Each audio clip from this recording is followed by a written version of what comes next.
गईला दिल्ली शहर रजऊ, कैसे नवमी में कलसा धरा बरजऊ। बस गईला दिल्ली शहर रजऊ, कैसे नवमी में कलसा धरा बरजऊ। जाके खेले आई देवी माइला चुनरिया,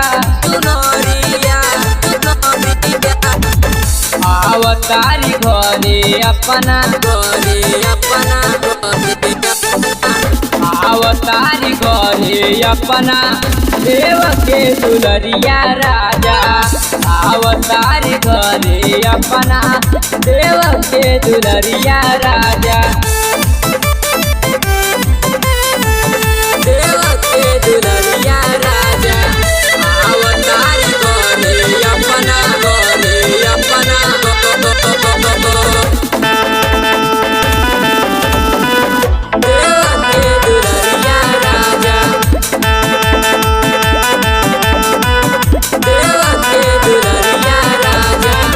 धराई कैसे चौका पुराई, कैसे के होई तैयारिया हो।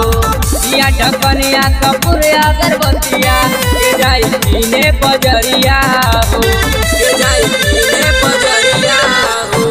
कलसा धराई कैसे चौका पुराई, कैसे के होई तैयारिया हो। दिया ढकनिया कपूर अगरबत्तिया के जाई पीने बजरिया हो। घर में न बाजल बड़ुए एक काहुर कड़िया, एक काहुर कड़िया। अवतारी घरे अपना, घरे अपना। अवतारी घरे अपना देव के दुलरिया राजा। अवतारी घरे अपना देव के दुलरिया राजा।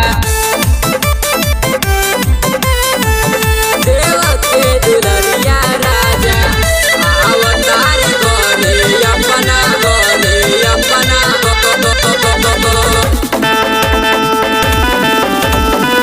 देव के दुलरिया राजा,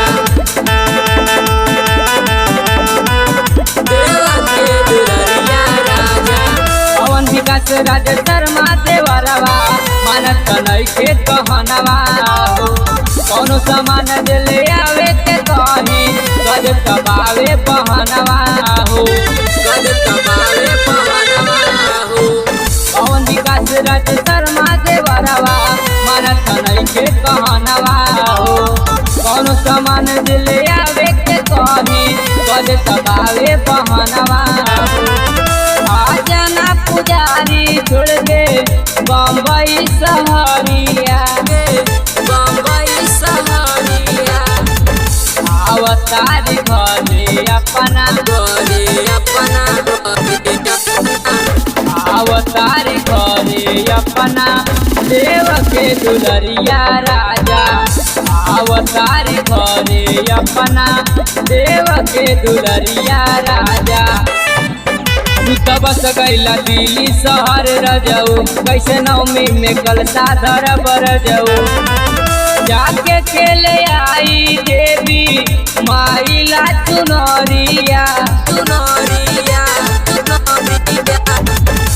अवतारी घरे अपना, घरे अपना। अवतारी घरे अपना देव के दुलरिया राजा। अवतारी घरे अपना देव के दुलरिया राजा।